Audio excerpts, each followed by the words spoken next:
বাবরের নাম তো সকলেই শুনেছেন, ইতিহাস বইতে পড়েছি আমরা সকলেই।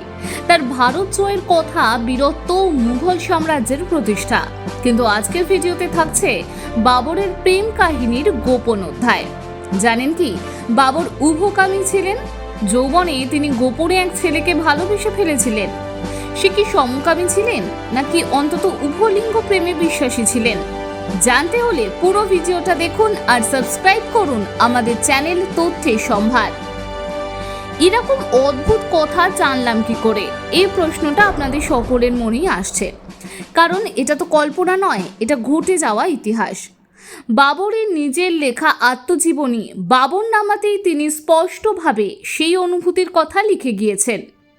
আর সেই লেখা প্রথম ইংরেজিতে অনুবাদ হয় 1930 সালের দিকে। তার মানে এটা কোনো আধুনিক ব্যাখ্যা নয়, বরং ইতিহাসের পাতায় লেখা এক নীরব অথচ গভীর প্রেমের দলিল। এটা এক রাজাধিরাজের গল্প, যিনি সাম্রাজ্য জয় করেছিলেন, অথচ নিজের মনের সাম্রাজ্যে বন্দী ছিলেন এক অচেনা কিশোরের ভালোবাসায়। বাবরের জন্ম হয় 1483 সালে ফারগানা উপত্যকায়। তখন তার বয়স মাত্র 12 যখন তার বাবা মারা গেলেন। চারপাশে তখন কেবল বিশ্বাসঘাতকতা, যুদ্ধ আর ষড়যন্ত্র। ছোট ছেলেটি বাবার রাজ্য রক্ষা করতে গিয়ে বারবার হেরে যায়, আবার জয় করে। তার সবচেয়ে বড় স্বপ্ন ছিল সামারখান্দ দখল করা, তার পূর্বপুরুষদের গৌরবময় রাজধানী। সেই স্বপ্ন পিছনে ফেলে জীবন তাকে টেনে নিয়ে যায় ভারতে, যেখানে অবশেষে পানিপথের যুদ্ধ তাকে এনে দেয় দিল্লির সিংহাসন। কিন্তু এই যুদ্ধ জয়ের মাঝেই একটা একেবারে অন্যরকম যুদ্ধ চলছিল তার ভেতরে, হৃদয়ের যুদ্ধ। একদিন যুদ্ধবিরতির সময় ক্যাম্পের বাজারের কাছাকাছি হাঁটতে গিয়ে তার চোখে পড়ে এক বালক, বাবুরি। সে এতটাই সুন্দর, এতটাই মোহময় যে রাজা বাবরের চোখ আর সরে না। সেই থেকেই শুরু হয় এক অদ্ভুত আকর্ষণ। বাবর লিখেছে তার মধ্যে জন্ম নিয়েছিল একটা টান, যেটা সে আগে কখনো অনুভব করেনি। সেটাও দেখে যে সে পাগলের মতো হেঁটে বেড়াতো, পায়ে জুতো নেই, মাথায় পাগড়ি নেই, চোখে জল আর বুক ভরা হাহাকার। সে লিখেছে সে কখনো বাবরির চোখে চোখ রাখতে পারতো না, সাহস করে সামনে গিয়ে কথাও বলতে পারতো না, শুধু দূর থেকে দেখতো, আর অন্তরে বয়ে যেত ভালোবাসার ঝড়। ওই সময় সে নিজের অনুভূতি নিয়ে লজ্জা পেত, ভয় পেত, কিন্তু চাপতে পারেনি।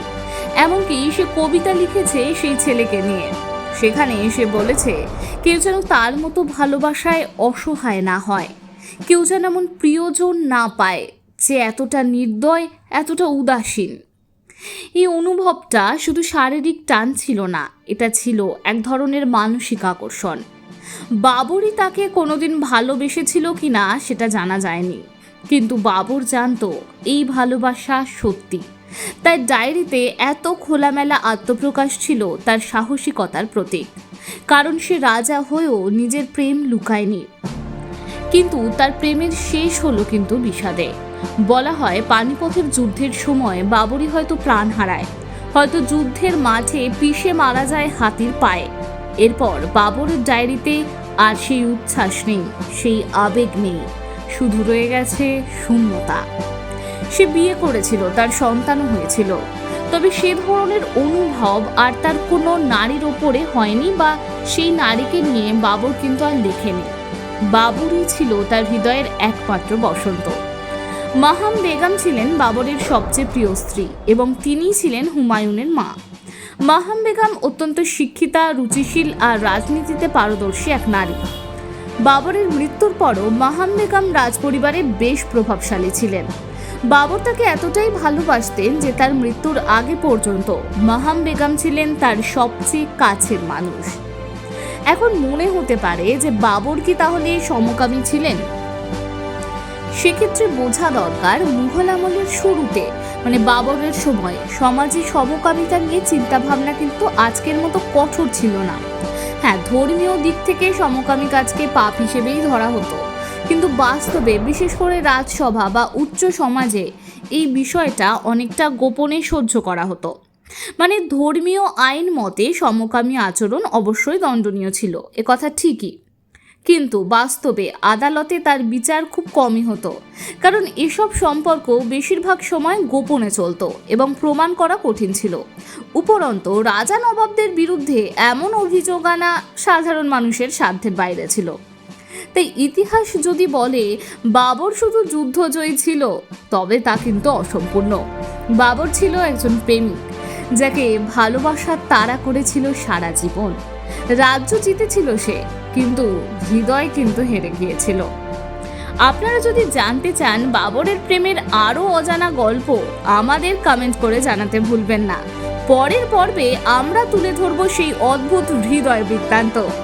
আর ইতিহাসের এমন অজানা অধ্যায়গুলো জানতে আমাদের চ্যানেল তথ্যের সংবাদ সাবস্ক্রাইব করতে একদম ভুলবেন না। কারণ ইতিহাস শুধু সিংহাসন আর তরবারির গল্প নয়, কখনো কখনো তার হৃদয়েরও ইতিহাস। তাই বলা যায় বাবরের সময় মুঘল রাজসভা ও অভিজাত মহলে সমকামী সম্পর্ক লুকিয়ে চললেও একরকম সামাজিক সহনশীলতা কিন্তু ছিল। সমাজ বুঝতো মানুষ যা চায় গোপনে তা করুক না, তাতে কারোর কিচ্ছু বলার ছিল না। যাই হোক, ভিডিওটি ভালো লাগলে লাইক, শেয়ার, কমেন্ট করতে একদম ভুলবেন না। আর সাবস্ক্রাইব করুন আমাদের চ্যানেল তথ্যের সম্ভার।